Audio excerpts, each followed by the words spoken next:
எனக்கென்று ஒரு தனி அணியையோ நான் என்றும் உருவாக்கியதில்லை, உருவாக்க வேண்டுமென நான் என்றுமே எண்ணியதில்லை. கட்சியின் நலனை மட்டுமே கருத்தில் கொண்டு என்னுடைய கடமை ஆட்சி வந்திருக்கிறேன் என்பதனை இந்த நல்ல நேரத்திலே தெரிவித்துக் கொள்ள கடமைப்பட்டு இருக்கிறேன். புரட்சி தலைவர் எம்ஜிஆர் அவர்களால் ஆரம்பிக்கப்பட்ட அண்ணா திராவிட முன்னேற்ற கழகம் இன்றைக்கு அதிமுகவாக இல்லை.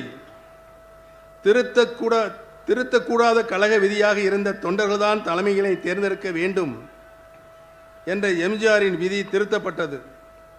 தொண்டர்களின் உரிமை பறிக்கப்பட்டது. அம்மா வழிநடத்திய அதிமுக இன்றைக்கு இல்லை. தனக்கான தன் பதவியை மட்டுமே குறியாக கொண்ட ஒருவரின் ஒரு சுயநல அரசியலால் எம்ஜிஆர் உருவாக்கிய அண்ணா திமுக அபகரிப்பு திமுக இன்றைக்கு மாறியிருக்கிறது. பெரியார் தந்த திராவிட சித்தாந்தத்திற்கு எதிராகவும் அண்ணா தந்த சமூக நீதிக்கு முரணாகவும் செயல்பட்டு வருகிறது. பறிக்கப்பட்ட உரிமையினை மீட்க போராடினவன் சட்ட போராட்டத்தினையும் நான் நடத்தினேன். தலைமைக்கு உண்மையாக உழைத்ததற்கு, தலைமைக்கு விசுவாசமாக நடந்து கொண்டதற்காக குறுக்கு வழியில் வந்தவர்களால் நான் எப்படியெல்லாம் பழிவாங்கப்பட்டுள்ளேன் என்பதை உங்கள் அனைவருக்கும் நன்றாகவே தெரியும்.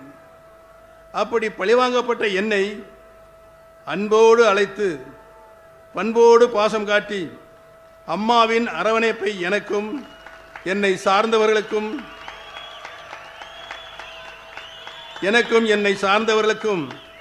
வழங்கியிருக்கிற கரம் பிடித்து வழிகாட்டிய தலைவர் அவர்தான் மாண்புமிகு தமிழ்நாடு முதலமைச்சர் தளபதி அவர்கள்.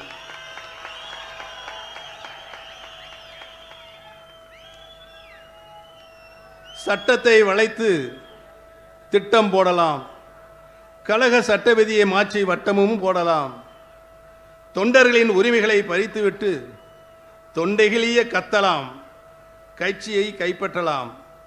ஆனால் வெற்றி பெற முடியுமா என்றால் இல்லை. தொடர் தோல்விதானே தொடர்கதையாக அங்கே இருக்கிற சுயநல பிடித்த அகம்பாவம் பிடித்தவர்களுக்கு இருக்கிறது. இனியும் அவர்கள் தோல்வி தொடர்ந்து கொண்டேதான் இருக்கும்.